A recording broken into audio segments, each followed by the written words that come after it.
এটা ত্বরিত ব্যবস্থা নেওয়ার চেষ্টা করি।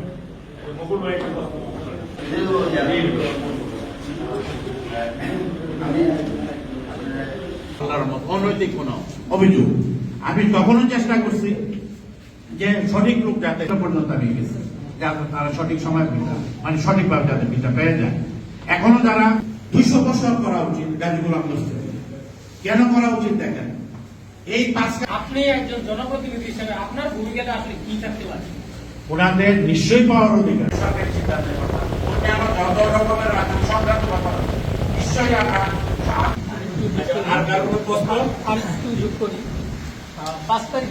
কেউ করে থাকে এবং তার বিচার আমার সেন্সে 200 বছর করা উচিত গাজীগুলো একাধিকবার মহাপদ করেছে, এরকম অসংখ্য বক্তব্য লিস্ট আছে আমার কাছে। আসলে তারা কেন পাচ্ছে না?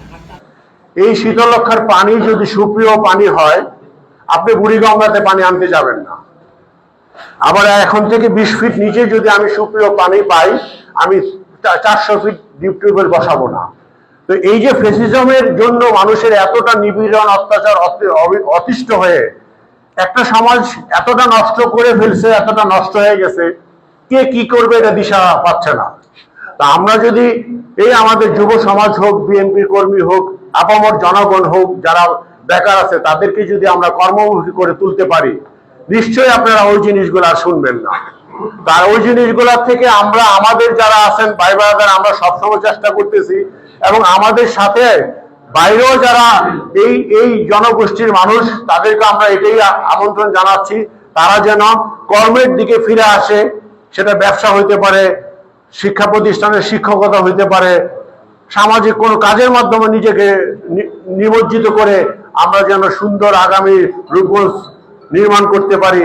যে আমি বিএনপির কর্মী নমিনেশন আমি চাচ্ছি, দল যদি আমাকে না দেয়, দল যাকে দেয় আমি তার জন্য কাজ করবো। এটা হচ্ছে আমার দলের থেকে আমি যেহেতু দীর্ঘদিন ইউনিয়ন পরিষদে একটা দায়িত্বে ছিলাম, আমি জনগণের পাশে থাকাটা আমার জন্য খুব আনন্দের। আমি রূপগঞ্জের জনগণের সাথে থাকতে চাই, আমৃত্যুর সাথে থাকতে চাই এবং জনগণের সেবা করে, সততার সহিত সেবা করে যেতে চাই। এবং এটা আমার বলতে পারেন এটা আমার একটা নেশা, এবং এটা যাতে আল্লাহ বাস্তবায়ন করে সেই দোয়া সহযোগিতা আপনাদের কাছে। যেমন মাদকের সমস্যা অলরেডি বলা হয়েছে, বেকার সমস্যা, আমাদের অনেক তরুণ তরুণী আছে যারা শিক্ষিত বেকার আছে, তারপরে শিক্ষিত ছাড়াও আছে, তাদের জন্য যেমন মনে করেন টেকনিক্যাল কিছু কাজ আছে, কারিগরি শিক্ষা প্রতিষ্ঠান আছে, এগুলো যদি আমরা পয়েন্টে পয়েন্টে করতে পারি, আমাদের অনেক ম্যান পাওয়ার রপ্তানি করার সুযোগ আছে। শিক্ষিত আমাদের এইখানে অনেক মিল ইন্ডাস্ট্রি আছে। দেখা গেল যে এটা আমার ব্যক্তিগত মতামত, একটু যোগাযোগের অভাবে আমার রূপগঞ্জের লোক, রূপগঞ্জের আমার ভাই বোনেরা, আমার ছেলেমেয়েরা হয়তো কাজ পাচ্ছে না, বাইরে থেকে এসে এখানে কাজ পাচ্ছে। একটু যদি যোগাযোগ ব্যবস্থাটা ওইভাবে চাকরির ক্ষেত্রে ধরেন একটা চাকরির মেলা হয়, যদি আমরা সচেতন করতে পারি, এইখানে অনেক চাকরির ব্যবস্থা করা যাবে। তারপরে আপনার মাদক তো বললামই, চাকরি, মাদক, আর যদি সম্প্রীতিটা বাড়ানো যায়, অনেক দিক দিয়ে আপনার উপকারে আসবে। আর দেখা গেল যে আমার একটা জায়গাতে কোনো সুযোগ নাই, কিন্তু আপনার সুযোগ আছে। আপনার সাথে যদি আমাদের বন্ধনটাই কিন্তু নষ্ট হয়ে গিয়েছে, যেটা গত হাসিনা সরকার যেটা সবচেয়ে বড় ক্ষতি করছে অন্যান্য ক্ষতির সাথে।